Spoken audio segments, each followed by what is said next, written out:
The Non-Proliferation Treaty is over 40 years old and has been central in preventing more countries from gaining nuclear weapons.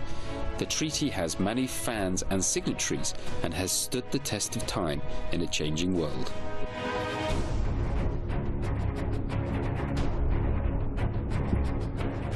Ahora, ¿quién tiene la última palabra de eso que usted escuchó? Ahora, quien tiene la última palabra nuclear es Europa. ¿Por qué? Porque Irán lanza la advertencia. Irán abandona el acuerdo de la no proliferación de las armas nucleares si Europa continúa acusándolo y si Europa lleva el caso ante el Consejo de Seguridad de la ONU. La advertencia es real y fuerte. Así los europeos matarían el acuerdo nuclear, dice Irán, e Irán abandonaría el acuerdo del que tienen miedo los demás, el de las armas nucleares.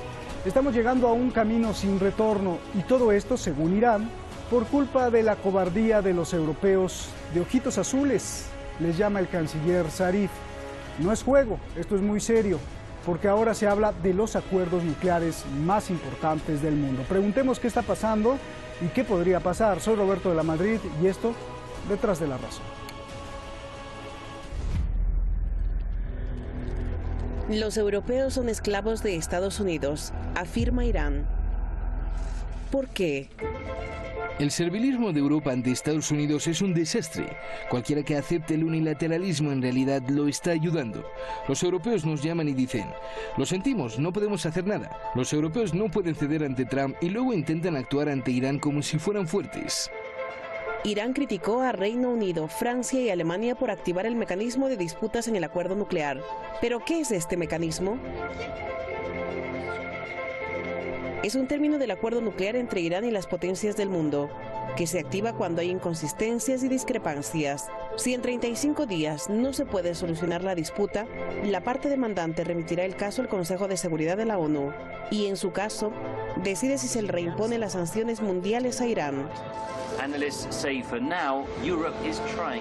Europa acusa a Irán, que en la reducción de sus compromisos nucleares ha dado pasos irreversibles en el enriquecimiento de uranio. Deshalb wählen wir dieses Instrument, den Streitschlichtungsmechanismus, dafür zu sorgen, dass der Iran erklärt, sich zukünftig wieder an seine, letztlich aber nicht tatenlos zusehen, dass der Iran in unterschiedlichen Phasen permanent ankündigt, sich nicht mehr an seine Verpflichtungen zu halten. Europa también acusa a Irán de la desestabilización de los países vecinos. The wider concerns that the US and many other states, including the United Kingdom, have about Iran's broader destabilizing activities in the region. Irán dice que no es cierto. No pueden simplemente recurrir al Consejo de Seguridad porque son europeos y tienen los ojos azules. Y nosotros no somos los únicos que piensan así, también lo hacen los rusos y los chinos. Los europeos tendrán que hacer frente a una gran batalla. La República Islámica de Irán asegura que los asesinos del acuerdo nuclear son Estados Unidos y el régimen de Israel.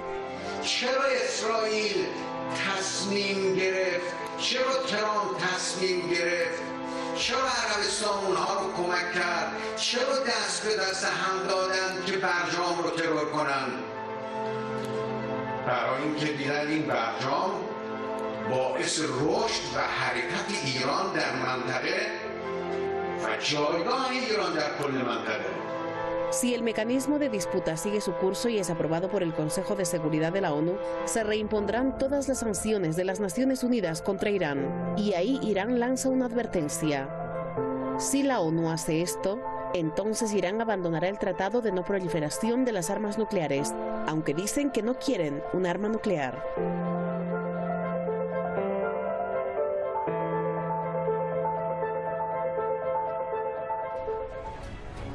Ahí está la paradoja, ahí están los hechos, usted los puede analizar ahí en YouTube, regresando una y otra vez en el reportaje inicial y después pues también nos puede comentar en todos estos miles de comentarios. Muchísimas gracias por siempre estar con nosotros. Vamos directamente con nuestros invitados.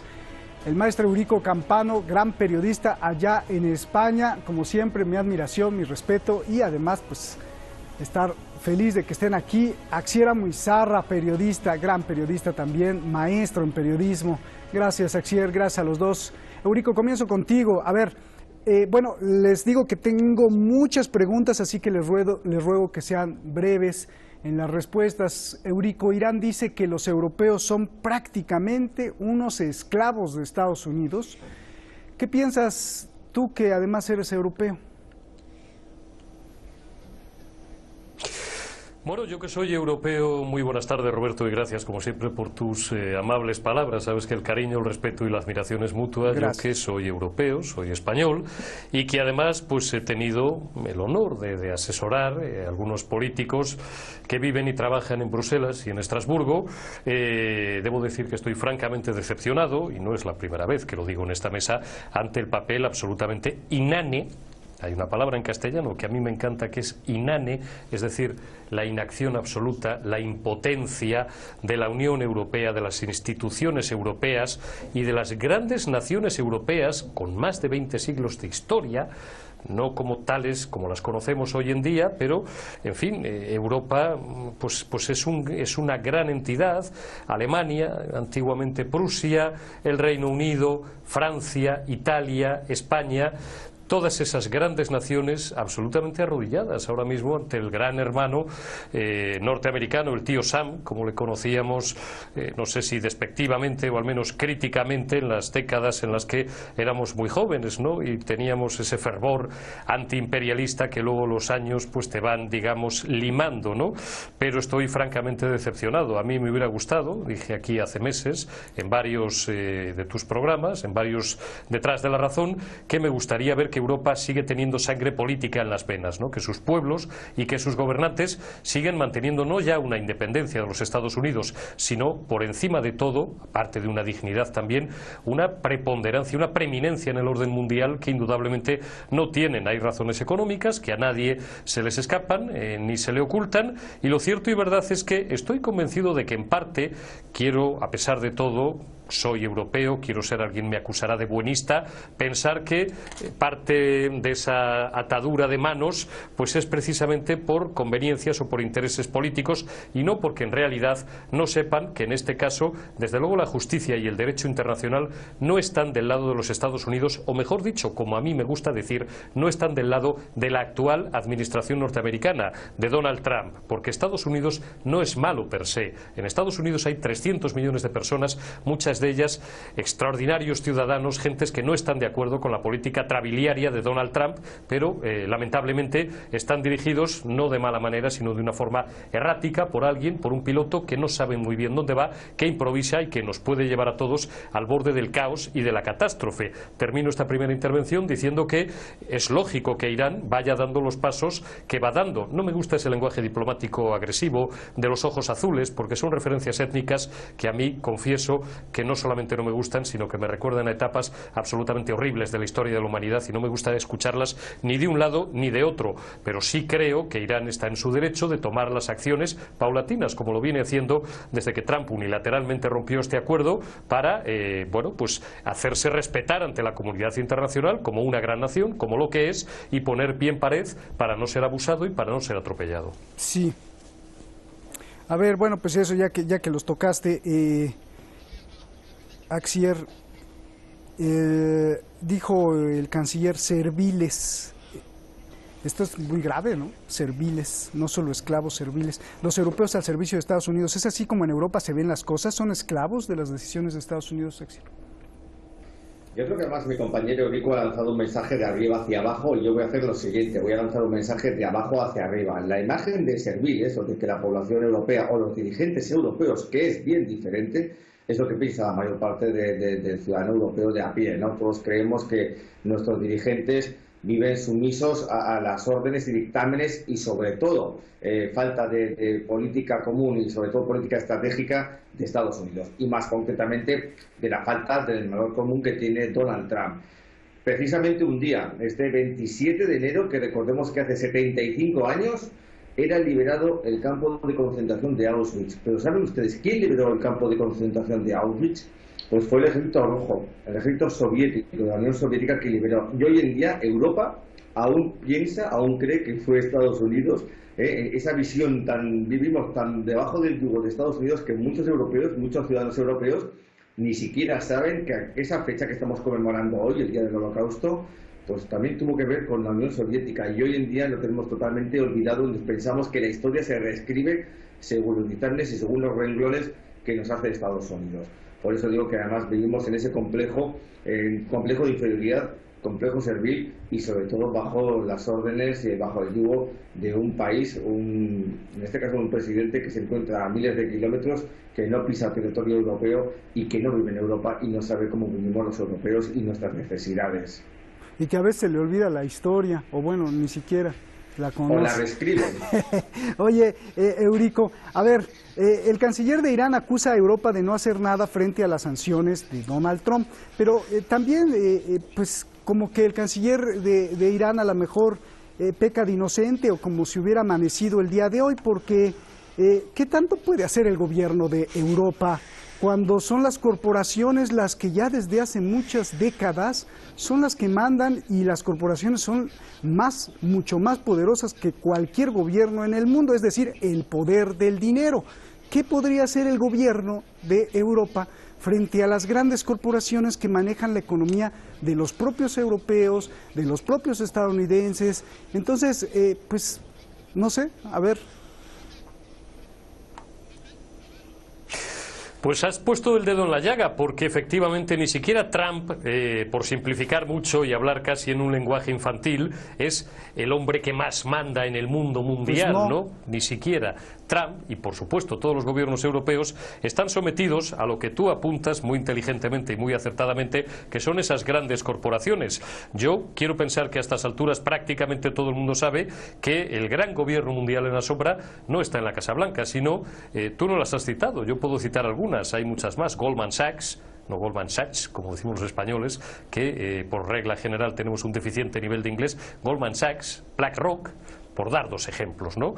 Como el gran poder está en Wall Street, como el gran poder está en ese barrio, por lo demás lóbrego y oscuro, hasta por el negro de sus paredes, que es la City londinense. Ahí es donde está el poder real. Y esos son los que maniatan no solamente a la administración norteamericana, sino a los grandes gobiernos de las potencias europeas, que en un principio, sí es verdad, yo recuerdo que aquí hemos tenido, Roberto, muchos debates donde yo señalaba con cierta satisfacción la postura un poquito independiente, ¿no? Recuerdo algunas palabras hace ¿cuánto? Un año, quizás, de Federica Mogherini o de Jean-Claude Juncker, bueno, pues un poco denunciando, criticando, poniendo en tela de juicio esa ruptura unilateral de Donald Trump del acuerdo, violando claramente la legalidad internacional. Lo cierto es que hemos ido viendo, porque nos hemos visto con mucha frecuencia en esta mesa de debate, hemos ido viendo cómo Europa ha ido modulando su posición y su postura, pues hasta esa posición de genuflexión, de cúbito supino, que decíamos al principio, de las autoridades europeas con respecto no ya solamente al gran patrón norteamericano, sino a las grandes corporaciones, que son las que mueven el mundo. Yo, como somos españoles, yo me considero español, aparte de ciudadano europeo, por supuesto, porque soy internacionalista por encima de todo. No me gustan los nacionalismos, siempre lo digo.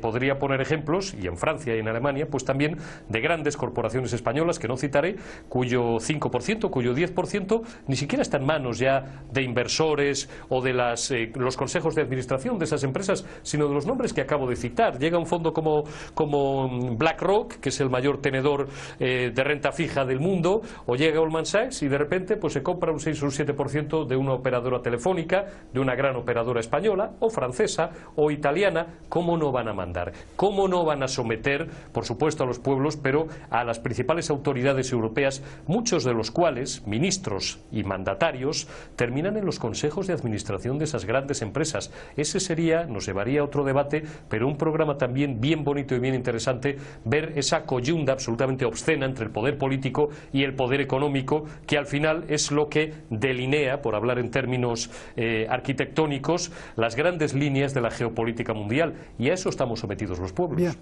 A eso iba a preguntar, Axier. Al canciller Zarif no se le habrá olvidado el conocimiento económico, que aquí es mucho más que político, porque pues acusar al gobierno de Europa sí de que son cobardes y todo, pero es que el gobierno europeo es chiquitito frente al poder económico de todas las empresas, y sobre todo del miedo de las empresas. Es decir, pues la empresa sale corriendo de Irán, Total, la francesa, por ejemplo, por un ejemplo, pues porque le tiene miedo a que pierda que despida a todos sus empleados si sigue comerciando con Irán, porque Donald Trump, o más bien las corporaciones, lo van a sancionar y le quitan el jugoso comercio con Estados Unidos. Entonces estamos hablando de algo mucho más grave y mucho más complejo, ¿no crees, Axier? Totalmente de acuerdo contigo, pero es que además no olvidemos no solo Total, sino también la francesa, el grupo francés automotriz PGA también salió corriendo de Irán, precisamente en un momento donde los acuerdos bilaterales entre Francia y Irán habían superado más del 125% en esa balanza comercial, y la propia PGA había tenido un volumen de crecimiento pues algo inaudito en los últimos años, propiamente incluso en el territorio europeo y en las mejores ocasiones.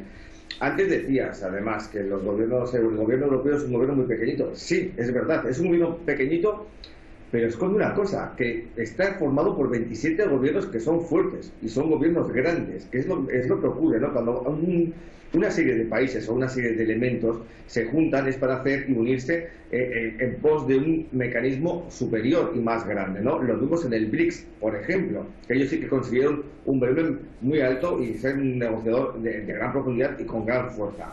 En cambio, los europeos hemos perdido ese volumen de fuerza, hemos perdido ese volumen de autonomía al introducirnos en la Unión Europea. Pero ese no era el camino, ¿no? Porque decíamos que la Unión Europea iba a ser más fuerte para competir con los intereses de Estados Unidos. Pero has hecho un mecanismo más fuerte que realmente se pone de rodillas, hablando así sinceramente y así directamente, se pone de rodillas frente a los intereses estadounidenses. Pero yo quiero ir un poquito más allá.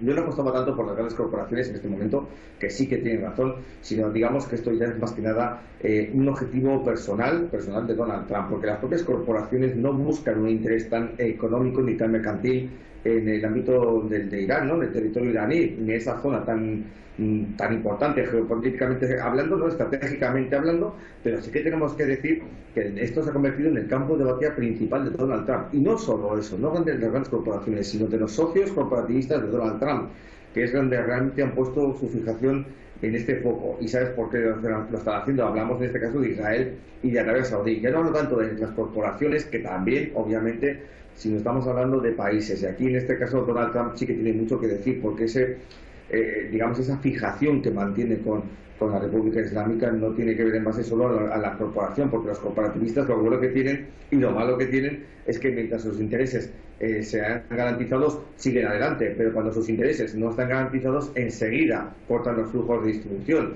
Y en este caso vemos como casi Donald Trump tira más por libre que por la propia opinión de las corporaciones. Y lo digo tan abiertamente porque, por ejemplo, hemos visto cómo incluso intentado en los últimos días el propio canciller Zarif ha puesto encima de la mesa el tema de la negociación, y en toda negociación un buen empresario, un buen corporativista saca beneficio. Bien. Y en este caso el Donald Trump ni siquiera se quiere sentar para negociar. Oye, Axier, ya lo tocó Eurico, los ojitos azules, ¿cuál es tu lectura? Sí. Bueno, en ese caso yo creo que es un mensaje un poquito de tono irónico y sobre todo pues nos recuerda a otros aspectos del pasado que vienen a darnos un toque de atención. Gracias a Dios en la Unión Europea hay gente de ojitos azules, y luego hay una gran parte que digamos que es la Europa del Sur, que tiene otro tipo de vitalidad, otro tipo de constancia, y que en cualquier momento no olvidemos una cosa.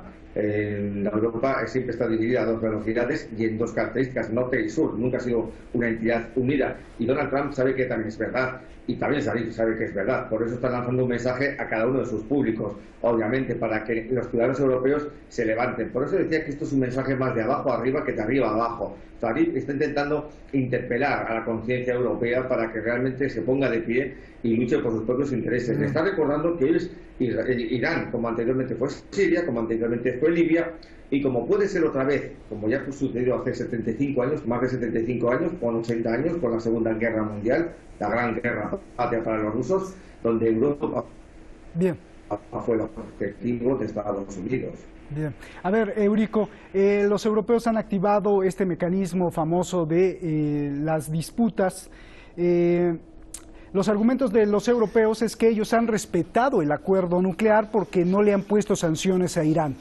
pero que Irán no lo ha respetado, que con el argumento de que Donald Trump lo abandonó, Irán ha ido abandonando sus compromisos nucleares.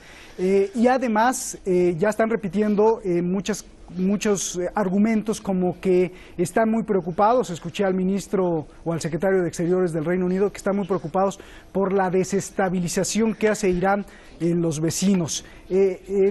¿Cuál es tu lectura de todo esto, Eurico? Hombre, a los europeos les preocupa la posición de Turquía, que es un actor muy importante. Les preocupa sobre todo Rusia, las cosas como son. No hemos citado todavía en los 20 minutos que llevamos de debate a Rusia y a Vladimir Putin, ¿no?, que es nuestro vecino natural y que tiene mucho que decir y que observa con atención, porque ahí sí que hay vida inteligente, desde luego mucho más, dicho sea con todos los respetos a los funcionarios de la Casa Blanca, que en la propia Casa Blanca, digo, en el Kremlin, ahí sí hay vida inteligente. Y eso les preocupa, y les preocupa mucho, claro está, como no podía ser de otra manera a los europeos. Si a eso unimos que China tampoco es precisamente un actor inane en todo este proceso, China, por cierto, el mayor tenedor de deuda norteamericana, después de la propia Reserva Federal de los Estados Unidos, estamos sentados, como hemos dicho ya también en muchas ocasiones, encima de un cóctel absolutamente explosivo. Estamos sentados sobre un polvorín. Los europeos comenzaron, vuelvo a insistir en ello, comenzaron bien, por hablar en términos puramente lúdicos o de juego, esta partida, cuando incluso buscaron, recuérdese, lo hemos hablado aquí también, un sistema de transacciones financieras para proteger a sus empresas, algunas de las cuales, como bien, de sus grandes corporaciones, como bien ha señalado Asier, pues han tenido que salir prácticamente por pies, como se dice vulgarmente, de la zona, ¿no?, buscando un mecanismo de transacciones financieras que escapara al control del gran hermano norteamericano. Pero ya hemos visto lo complicadísimo que es eso, lo prácticamente imposible que es eso, y al final pues han tenido que ir cediendo. Pero cuidado, por volver a tu pregunta, que no me quiero escapar del tema, cuidado con la posición turca, cuidado con lo que haga o planee Putin, que está muy callado y solamente actúa en momentos muy precisos, pero cuando es absolutamente necesario, y cuidado también con que el gigante chino no tosa, porque entonces nos podemos constipar todos. Pues bueno, ahora el virus. A ver, te quiero preguntar, Axier, bueno, primero, el presidente, al ver al presidente Donald Trump, que se dio el lujo de asesinar al comandante iraní e imponer más sanciones contra Irán y a doblegar a los europeos a que maten el acuerdo nuclear, pues parece ser que Donald Trump se salió con la suya, ¿no? ¿Qué me dices de eso? Y dos, el canciller Zarif dijo que si siguen con esta actitud los europeos y de que incluso van a llevar esto al Consejo de Seguridad, ellos podrían abandonar entonces el acuerdo de no proliferación de armas nucleares, pero que se van a enfrentar a una gran guerra porque Rusia y China no piensan igual que Donald Trump ni que los europeos. Pero yo te pregunto, al ver que tanto Rusia y China, desde que se salió Trump del acuerdo nuclear, pues han sido verdaderamente tibios y tampoco pudieron hacer nada frente a las sanciones de Donald Trump, y viendo ahora que China está muy distraída con curiosamente que hoy salta el coronavirus, además, y Rusia dijo que no veía motivos para activar el mecanismo de disputa, pero de todos modos asistió a las reuniones, no lo boicotea. ¿Qué vamos a esperar de Rusia y de China? Que además el principal vendedor de petróleo de China, pues no es Irán, es Arabia Saudí. Por favor, Axier. Pues es que además ocurre lo siguiente. Mira, yo recuerdo perfectamente que como corresponsal me tocó cubrir esas jornadas maratonianas en abril de 2015 en Lausana, y recuerdo perfectamente entre pasillos cómo veías a Federica Mogherini, a cual antes era nombrado Eurico, rodeado de nervios, con un rostro cansado y continuamente trabajando y sentando detrás de la mesa a personajes tan dispares como, bueno, desde Lavrov a todos los representantes. También recuerdo a John Kerry con esas jornadas maratonianas. Pero la posición, Federica Mogherini, aquella posición europea, aquella posición de fuerza, de garantía, de estabilidad, no es la misma desde entonces, y menos todavía desde que salió Donald Trump del acuerdo unilateral, de forma unilateral, en 2018. Vemos que ahora mismo la posición de Europa frente a Estados Unidos es verdad, es de servilismo, es de totalmente cobardía. Ya te decíamos, antes por una apertura decías que la Unión Europea tiene la última palabra, y creo que te tengo que llevar a contraria, parece mentira, compañero, en este caso, pero la última palabra siempre la va a tener Irán. Lo que sí que tiene la Unión Europea es la última responsabilidad de haber acabado y haber dado por fracasado el acuerdo nuclear. Esa sí que es su última palabra, la última responsabilidad, sobre todo recae en la Unión Europea, que no ha sabido proteger. Antes hablaba de mecanismos, estaría muy bien que en el mecanismo de discusión que pusieran en marcha el mecanismo aquel que garantizaba las sanciones para garantizar las sanciones contra Irán, y no lo han puesto. Y Rusia y China obviamente permanecen tibias, pero no olvides que, por ejemplo, el presidente Putin ya ha pegado golpe maestro en su política tanto interna como exterior para preparar unas bases a largo plazo, porque China y Rusia, no olviden que la política exterior que realizan siempre es a largo plazo. Están haciendo movimientos, lo que pasa es que no nos estamos viendo porque nos acostumbramos a la política común que tiene Estados Unidos. Muchísimas gracias, Axier. Gracias, Eurico. Se nos acabó el tiempo. Se nos fue rapidísimo, como siempre. Gracias a los dos. Un abrazo. El mundo evoluciona y muchos pues no quieren evolucionar. Quieren seguir siendo los que controlan todo. Y no solo los europeos o los estadounidenses. Parece una tendencia mundial. El culto a la personalidad es terrible.